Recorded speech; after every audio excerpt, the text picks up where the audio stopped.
શું મિત્રો તમે ક્યારે ટોયલેટની અંદર હળદર નાખી છે? જો ના નાખી હોય તો હવે પછી તમે પણ નાખવાના છો. મિત્રો તમને શા માટે નાખવા હોય તમને સંપૂર્ણ માહિતી વિડીયોમાં આપવાનો છું.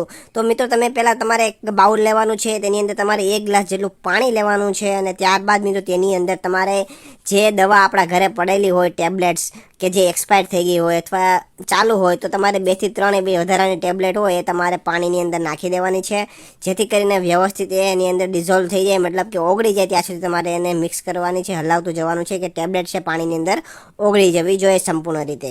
અને ત્યારબાદ મિત્રો તમારે તેની અંદર 1 ચમચી જેટલી હળદર ઉમેરવાની છે અને ચમચીની મદદથી તમારે મિક્સ કરી લેવાની છે. ત્યારબાદ તમારે 2 ચમચી જેટલું મીઠું ઉમેરવાનું છે અને ત્યારબાદ તમારે થોડું વિનેગર ઉમેરવાનું છે અને બધું તમારે મિક્સ કરી લેવાનું છે. તો મિત્રો હવે વિડીયોની અંદર આગળ વધીએ એની પહેલાં તમારું નામ અને તમારા ગામનું નામ કોમેન્ટ કરીને જણાવી દો, જેથી કરીને અમે તમને સ્પેશિયલ થેન્ક્સ કહી શકીએ.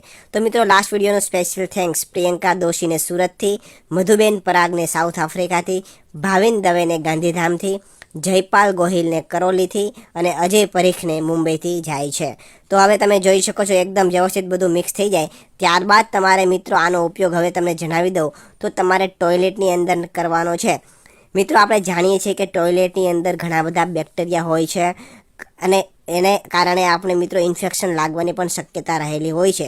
જો તમે તમારા ઘરે આ વસ્તુ બનાવો છો તો તમે મિત્રો રાત્રે જ્યારે ટોયલેટનો આપણે ઉપયોગ ના કરવાનો ત્યારે તમારે આ જે મિશ્રણ આપણે બનાવેલું છે પ્રવાહી એ તમારે ટોયલેટની અંદર નાખી દેવાનું છે અને સવારમાં તમારે તેને ધોઈ નાખવાનું છે, જેના કારણે મિત્રો બેક્ટેરિયા બધા મરી જશે અને ઇન્ફેક્શન પણ નહીં લાગે.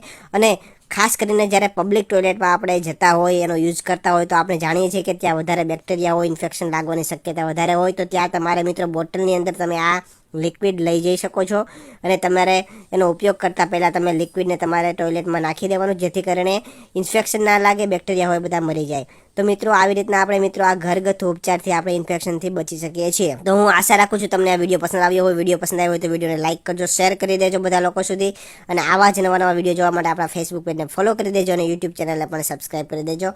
ધન્યવાદ.